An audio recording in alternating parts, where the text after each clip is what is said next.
So today, guys, we're gonna answer Reddit arguments against Christianity. So the first one says the New Testament contradicts itself. It says that Ephesians 2:8 through 9 says, "For by grace are ye saved through faith, and not of yourselves. It is the gift of God, not of works, lest any man should boast."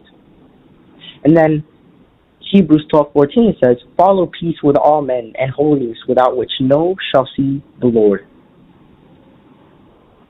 The argument is that this is a plain contradiction, that in Hebrews it's saying that someone must be holy to be saved, and Paul said someone is saved through faith and not works. Well, the Catholic view is that the works that says that we're not saved by, it says not of works, it's referring to good works. The works which we are saved by is works in obedience to Christ, not good deeds, like almsgiving, giving to the poor. That doesn't save you, but obedience to Christ that works alongside your faith to produce salvation. And then the Protestant view is that we're saved only by faith, but that works is the product of faith, and that without works you can't have let's say a perfect faith, and without a perfect faith you can't be saved. So both the Protestant and Catholic view is a good interpretation on this.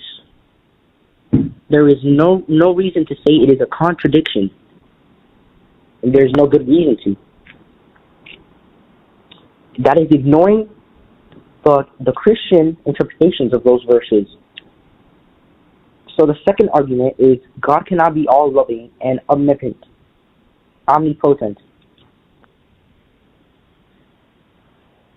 So the argument is, why couldn't God just send us to heaven upon conception? I mean, it would be the most loving thing he could do. If someone does something bad there, then he could find a way to punish them without eternal suffering. And if you can't do bad things in heaven, then I guess you don't have free will in heaven anyways. So first I'll answer that last part, that there's no free will in heaven. That is a utterly false claim. In heaven, you have free will. You can do whatever you want. The only difference, which is a really big difference, is that you have no desire to sin. And if you have no desire to sin, you're not a sinful being. Therefore, you have no desire to do anything contrary to that which God wants you to do. And now we're going to answer, why couldn't just God send us directly to heaven? Well, firstly, I think God is a just God, and we live in a moral universe. So we should expect God to be just. He's not only loving, he's also a just God. Because I think part of his love is how just he is. And so I don't think he would just send people to heaven. It would require our will to obey him or not. That's if he just sends us straight to heaven, he is denying our free will. And he wouldn't want us to be just robots. So of course he gave us the gift of free will. Although it causes many people to lose their salvation, I think many people don't want to be saved. They wouldn't want to go straight to heaven. God can't just save everybody, because he is going to go against or contrary to what those people want. Like I said, some people don't want to go to heaven. And I've seen many instances or cases of that. Another Reddit argument I constantly see on the internet is that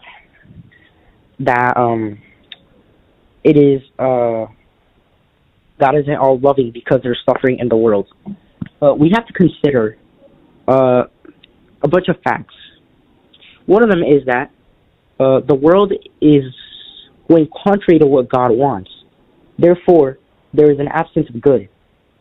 Because there is an absence of God. If God is all good, God is goodness in itself. Without God, you can't find goodness anywhere. Then without God, there is an absence of good. And the absence of good is evil. Evil only exists when there is an absence of good. Evil can't exist without the absence of good. We live in a world where there is the absence of good because there is the absence of God. You have to remember that God gave us free will, the gift of free will, and with that gift, we decided to sin, and that sin left consequences, negative consequences, including disease and suffering. So we live in a corrupted world, which is the cause of Adam's sin.